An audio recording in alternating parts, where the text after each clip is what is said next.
E o exemplo do Bukele? O que dá para aprender com o cara e o que é perigoso para o Brasil? O Bukele, ele teve a coragem de mostrar que se você coloca lei e ordem, as pessoas percebem e você muda toda a dinâmica do país e o seu país passa a ser, vamos dizer, passível de ser alterado em outros temas. O Bukele é muito conhecido por segurança, naturalmente. Mas se você não tem segurança, você não consegue fazer outras coisas. Onde eu quero chegar? Vamos lá. Eu não consigo fazer um bom programa de segurança pública na Rocinha, porque eu não consigo levar os funcionários públicos pra Rocinha. Eles vão lá com medo, tem que pedir a autorização do dono da boca. Então, não dá pra fazer isso. Mesma coisa em Santa Quitéria, no Ceará. Todos os serviços públicos são mitigados. Então, eu não consigo fazer as outras coisas que o Estado precisa fazer, ou que a iniciativa privada precisa fazer, porque você não resolve o básico. É a mesma coisa assim. Eu não consigo pedir pra você escrever um artigo ou fazer seu programa enquanto eu estiver te dando porrada física. Você vai ter que me quebrar de porrada pra você ficar calmo, tomar um banho e falar, agora eu vou trabalhar. Ou seja, lei e ordem, assim como comida, vem antes de tudo. Então o Bukele falou, primeiro lei e ordem. Vamos resolver lei e ordem? Vamos. Agora vamos resolver todo o resto. Com lei e ordem você resolve a economia. Com lei e ordem você resolve a educação. Mas aqui você faria a mesma coisa? Precisa. Logo no começo. O presidente da República ele tem que fazer um marco. Eu vou colocar lei e ordem no meu país. Meu país vai ter lei e ordem, muita. E por que ninguém fez até isso? Porque não davam valor e porque não tinha um projeto de Brasil. Esse é um grande problema. O Bukele tinha um projeto para El Salvador.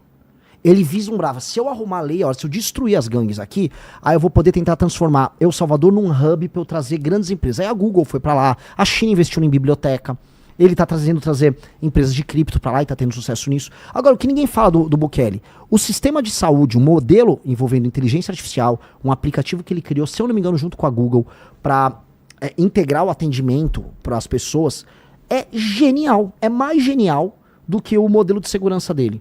Ninguém fala. Vai ficar os jornalistas, por exemplo, o Bukele é autoritário. Você conhece o sistema de saúde de El Salvador? Cara, se vê o sistema de saúde que ele está implementando lá, é genial. Por que ele fez isso? Porque ele conseguiu impor lei e ordem, e aí ele teve com isso espaço, não só de popularidade, mas, vamos dizer, espaço político num país que não tem mais gangues, para investir em saúde. Ele estava com uma política de fazer novas escolas, de impor lei e ordem e disciplina nas escolas, porque o Bukele, ele está estudando o caso de Singapura.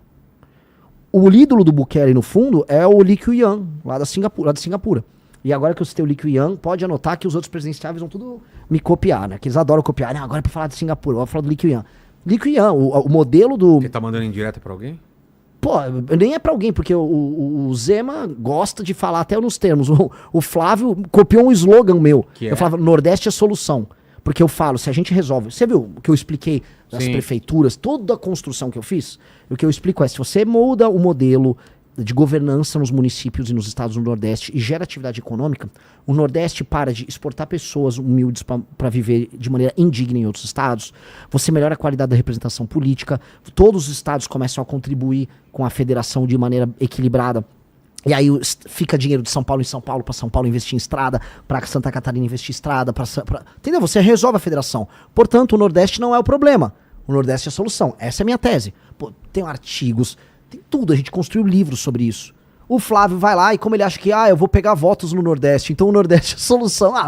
Vai pastar. E o Zema... Até minhas declarações, desde a ideia do direito penal do inimigo, quando falam de transformar o crime organizado em equilibrar, qualificar ele como grupo terrorista, que é a implementação do direito penal do inimigo. Até as minhas falas diretas, quando eu falo assim, marmanjo de 25 anos que tá recebendo Bolsa Família vai ter que trabalhar. O cara copia ipsis literis. Tem problema? Eu não acho problema. Eu acho que nem acho que é o Zema que copia, acho que ele tem uma equipe lá. O Zema é um cara bonzinho, não tem nada pessoal contra ele. Só que eu acho assim, entreguem mais, vocês podem mais. Vocês têm partidos políticos, Zema, Caiado, Flávio, com fundações multimilionárias. Bota a bosta da sua fundação, do partido pra trabalhar, contrate intelectuais e pague bem pessoas que pensam pra construir uma visão de mundo original. Vocês têm partido político pra quê? Então, o meu partido, que assim, é pobrinho, a gente constrói a própria visão de mundo. Então, pega a galera, o PL, que é o partido lá do Flávio, tem uma fundação, acho que é a Fundação Álvaro Vale. Em 4 anos, assim, se der, bobear deve dar centenas de milhões de dinheiro que esses caras têm à disposição. Aí ficam lá fazendo uns eventos nada a ver. Use a fundação para o que a lei manda, que é crie políticas públicas, crie um horizonte Brasil. Ninguém cria. Então isso que me irrita. Porque eles têm oportunidade. Se quer copiar, se quer acha que o discurso funciona, copia, a gente já tá pautando, fico feliz. Só que, pô, e o teu partido, não tem ninguém? Construa um horizonte Brasil. E isso me irrita. Porque, assim, a gente tem que aqui assoviar e chupar cana. A gente não tem dinheiro, a gente tem que rodar o Brasil de carro, a gente não roda o Brasil de jatinho, a gente roda o Brasil de carro, a gente tem que trabalhar com militância, tem que construir as pré-candidaturas sem grana. Os caras já têm uma estrutura. Então, pô, use a estrutura pra fazer algo inspirador. Porque se for bom, vamos supor, se o Flávio Bolsonaro, que não vai vir nada de lá, mas se o Flávio Bolsonaro vier com algo inspirador, algo que é uma boa proposta, não, tá aqui. Pô, eu defendo também. Tem problema nenhum. Ideia boa tem que ser copiada. O ruim é copiar a ideia ruim. Agora, venham com as ideias, venham com os conceitos. O que aconteceu? O que o Kim passou Cara, hoje ou ontem? E sobre a audiência de custódia, o que você tem que falar? Cara, o Kim Kataguiri, ele... Como é que eu falo do cara? Eu tava ontem falando com ele por telefone. Porque eu conheço o Kim, como eu falei, como o nosso japonês, molequinho... Fedido lá, jogando videogame no escritório. E ele se tornou um cara... Pô, é o deputado que é mais resolutivo. O que eu chamo de resolutivo? Não apenas ele tem produtividade com relatórios, mas ele passa relatórios importantes, ele passa projetos importantes. Ou seja, o impacto do Kim na vida das pessoas é muito bom, é muito positivo. E ele ter conseguido... Pô, você tem essas bancadas de deputado, que são os deputados policiais, que dá muita audiência, sabe? Ah, sim. Dão muita audiência. Ele sempre elege o capitão não sei o quê, o coronel não sei das quantas, o tenente não sei o quê, o cabo blá blá blá. E aí é o japonês que joga videogame, que passa o projeto que endurece as penas. É o cara do videogame. E é o cara. Ele conseguiu agora? Porque ele imagino é bom que demais. ia ter muita resistência, né? No governo Lula. Imagina você passar um projeto Então, de segurança pública aumentando pena no governo Lula. É de olho na eleição, você acha? O governo Lula, obviamente, não gostaria de passar um projeto desses. Só que de olho na eleição, ele é obrigado a sancionar o projeto. Porque senão ia colar nele. Senão ia dar ruim. Ia falar, pô, você tá até no ano eleitoral defendendo o bandido? Mas o Lula vetou, inclusive, um trecho do projeto do Kim. Agora, todos os projetos que envolvem segurança, o governo do PT, ele tenta mitigar. Então, o Kim passou um projeto que ele é muito bom. Ele aumenta todas as penas para furto, roubo e receptação e também para crimes online. Até porque boa parte dos crimes do Brasil são cometidos na internet. Golpe contra idoso, o escândalo do INSS, em grande medida, é um grande esquema de golpe contra idoso. E você não tinha tipos penais que pegassem isso. Então, o que o Kim fez? Sabendo que ia haver uma sabotagem do Centrão, sabendo que haveria, vamos dizer, sabotagem de políticos à esquerda, ele conseguiu um projeto que aumentasse as penas por furto e roubo. Então, você aumenta a pena por furto e roubo, se for celular é agravante, se for a mão armada é agravante. Por quê? Aí entra a inteligência. Porque a maior parte dos assaltos são assaltos de celular no Brasil. As pessoas roubam carro, roubam casa, roubam carteira, mas o principal é o celular. Foi criada toda uma indústria para roubar celular aqui. Aqui você tem uma indústria. No centro de São Paulo, você tem, por exemplo, a máfia dos nigerianos que recebem esses celulares e aí vão mandar. Tem muita gente que vai falar, pô, hoje é verdade, eu já vi meu celular, depois o cara tem um iPhone, eu vi que ele tava lá, sei lá, na Nigéria, sabe? Por quê? Porque isso acontece. Outros vão pro Paraguai. Então você construiu uma indústria. O menino que rouba o celular, ele já tá com aquele celular vendido. Ele já sabe para onde o celular vai. Então, esta lógica, que é por isso que o que inclui a receptação, essa lógica envolve um mercado sobre celulares. E isso ele ajudou a quebrar, porque agora que a pessoa é pega, o cara roubou um celular à mão armada, que é a maior parte dos casos de assalto no Brasil, que é o que mais aflige os brasileiros com segurança, esse cara vai preso. O policial não vai se sentir um inútil pegando o cara, levando pra delegacia e o delegado soltando. Porque, roubo à mão armada, com algum grau de violência, de um celular. O cara vai preso. Então, teve muita inteligência, teve um trabalho, teve perseverança, teve encheção de saco. Ele ficou enchendo o saco do Alcolumbre, ele ficou ligando pra senadores, ficou pressionando, e aí até que o Alcolumbre botou pra pautar no Senado e passou. Tinha passado já na Câmara, aí pautou, e aí foi pra sanção do Lula. Aí o que o Lula fez? Ele tirou um dos elementos, que aumentava também pena, mas ele sancionou. Aí ele sancionou e correu. Lula agora aumenta penas. Ele não aumentou, o PT não contribuiu em absolutamente nada pro projeto. E a Globo, inclusive, tirou o Kim. Ela falou, não, o governo aprova a lei. O governo não aprovou nada. O PT ficou tentando mitigar o projeto na Câmara e no Senado. O Lula que agora quer tentar tirar uma lasquinha desse assunto. Então, Pouco importa, assim, as pessoas que importam, elas sabem que é o projeto do Kim, a autoria do projeto do Kim. E esse cara é sensacional, cara. Esse cara tinha que ser multiplicado. Né? Por que todo policial, todo especialista em segurança pública vem aqui e reclama da audiência de custódia? Porque é um desses elementos, vamos dizer, mitigadores da aplicação da pena. Aí o cara leva, você tem audiência de custódia, você vai pegar um juiz que vai ser leniente, que não vai fazer a aplicação imediata da pena de prisão. Muitos falam, não, solta por esse motivo ou outro. E aí isso faz com que muitas pessoas que são reincidentes retornem pra rua e continuem cometendo crime. E aí você vai perpetuando um ciclo de impunidade.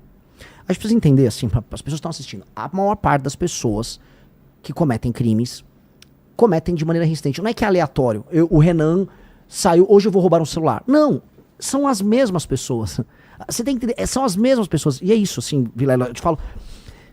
O cara é reincidente. Porque pra você ser bom em tudo na vida, você faz repetição. Você tá, acho que você tá no seu podcast mais de 2.000, 1835, fora os especiais, dá mais de 2.000 episódios. Então você tem mais de 2.000 episódios. Então você ficou bom. É repetição. É repetição. Um ladrão também é repetição. Tá me comparando a um criminoso que rouba celular. Você entendeu, né, Aline? Aos pouquinhos foi chegando, que rouba né? celular é tão bom quanto eu, porque pela repetição, assim como eu faço muito podcast, ele rouba muito celular. Entendi, Renan. Por isso que o Lenny já vai me punir no final. Exato. Já peguei mais mais Mas eu antes. entendi. O cara... Você vai ver a ficha do cara, o cara já foi preso ou foi pego, sei lá, 20, 30 vezes. Isso porque foi pego em algumas vezes, né? Exato. E aí tenta imaginar o policial que correu atrás dele, que pegou o cara, que tá na rua, correndo ele próprio risco de vida, que depois, se ele mata o cara, não tem uma assistência jurídica por parte da polícia, que vai responder um processo, que vai ter um promotor, às vezes um canalha de um promotor, querendo prender o policial, falando, teve excesso de força.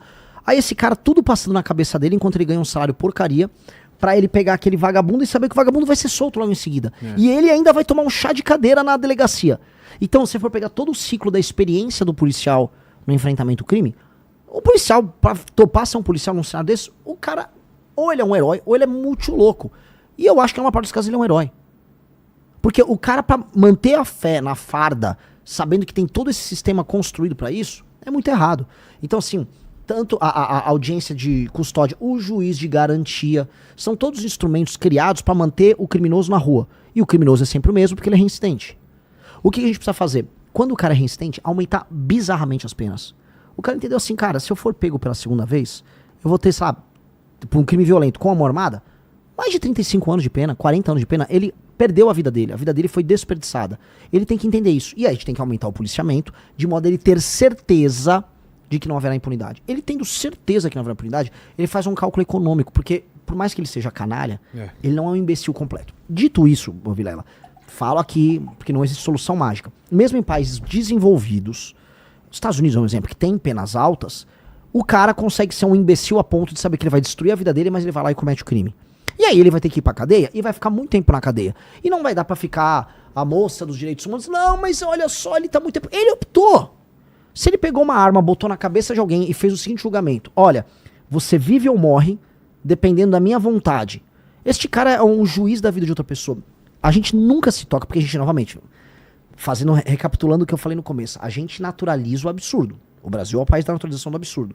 O Brasil é um país que fala, veja só, ele só apontou a arma pra você, ele não bateu em você, ele não deu um tiro no teu pé. Vamos ver como isso é um absurdo tremendo, né? E ele vai na audiência de custódia e solta, ele não matou ninguém. Olha, o bandido, pô, sai dessa. Como a gente vê, tem vídeos de audiência de custódia de juiz ou juíza. Olha só, você de novo aqui. É porque ele nunca teve uma arma apontada pra cara dele. Exato. Também, né? Quando o cara se coloca numa posição de poder em que você vive ou morre, dependendo da vontade dele, às vezes o cara tá louco de alguma droga, às vezes o cara tá... Às vezes é um moleque, um menor de idade.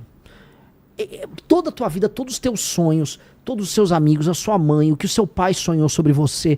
Tudo aquilo tá na mão daquele cara. Aquele cara tava decidindo ali, vou matar. Quando você fala de Bukele, quando você fala do prendeu, matou, a esquerda te coloca como direita, de extrema direita. E os bolsonaristas colocam você como esquerda. Renan, o que você é? O que o Missão é?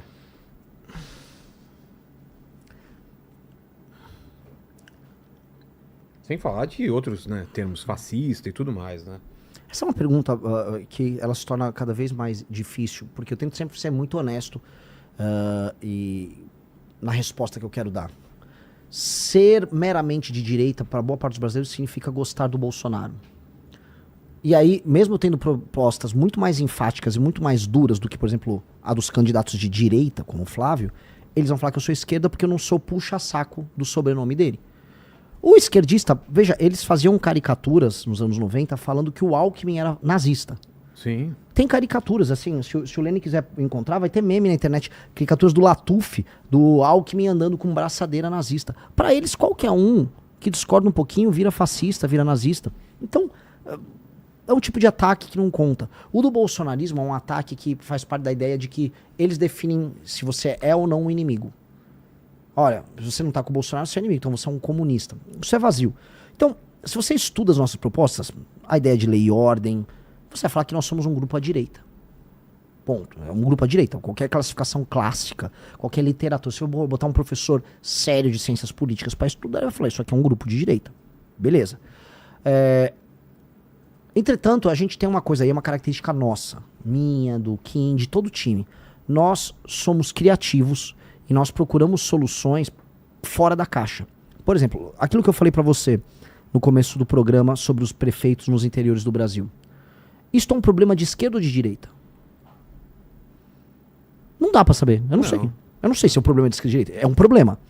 E qual a solução que eu tenho que trazer? Uma solução de esquerda ou de direita? Os problemas não são de esquerda e de direita. A solução talvez passe por um pensamento, uma ideologia. Exato. Então, a solução que eu trouxe é uma solução que você vai encontrar alguns paralelos no Japão, outros na Inglaterra, Itália, e outros muito na China. Eu não tô ligando se a China é comunista, se o Japão é capitalista. Eu não tô ligando. Aí eu quero trazer a melhor proposta possível. E eu vou olhar com generosidade. Eu quero olhar a experiência chinesa de maneira generosa. Eu quero olhar o que Israel faz com startups de maneira generosa. Vou tomar nota. Eu vou olhar Botsuana. Botsuana tá ultrapassando o Brasil. Renda per capita, um monte de coisa. Pô, vou aprender com Botsuana. Vou aprender com Ruanda. Ah, eu acho que é Kigali. Me corrijam aí, acho que é Kigali a capital da Ruanda. Kigali tem programas de limpeza pública. Uma cidade mais bem cuidada do que as nossas. Kigali, os caras estão passando por guerra e tudo mais. Então eu vou aprender. Ó, tô tomando aula aqui com os caras. Eu quero aprender com todo mundo e não importa se tem cor de esquerda ou cor de direita. Eu acho isso uma discussão idiota. Agora, em princípios valorativos, eu acredito no direito à vida, acredito em lei e ordem, acredito em direito de propriedade. Acho que o motor que induz a criação humana e a capacidade humana de se organizar e gerar riqueza é o indivíduo e é a organização, vamos dizer, privada entre indivíduos. Mas não nego a capacidade que o Estado tem de juntar as forças produtivas para a gente poder acelerar esse processo. Então, sendo essa pessoa, sim, dá para colocar que eu sou de direita, mas eu e o nosso time somos um grupo que imagina soluções e estuda essas soluções sem se preocupar com rótulos.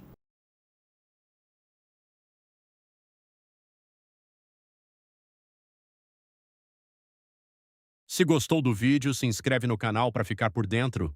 E não esquece de deixar o like. Valeu!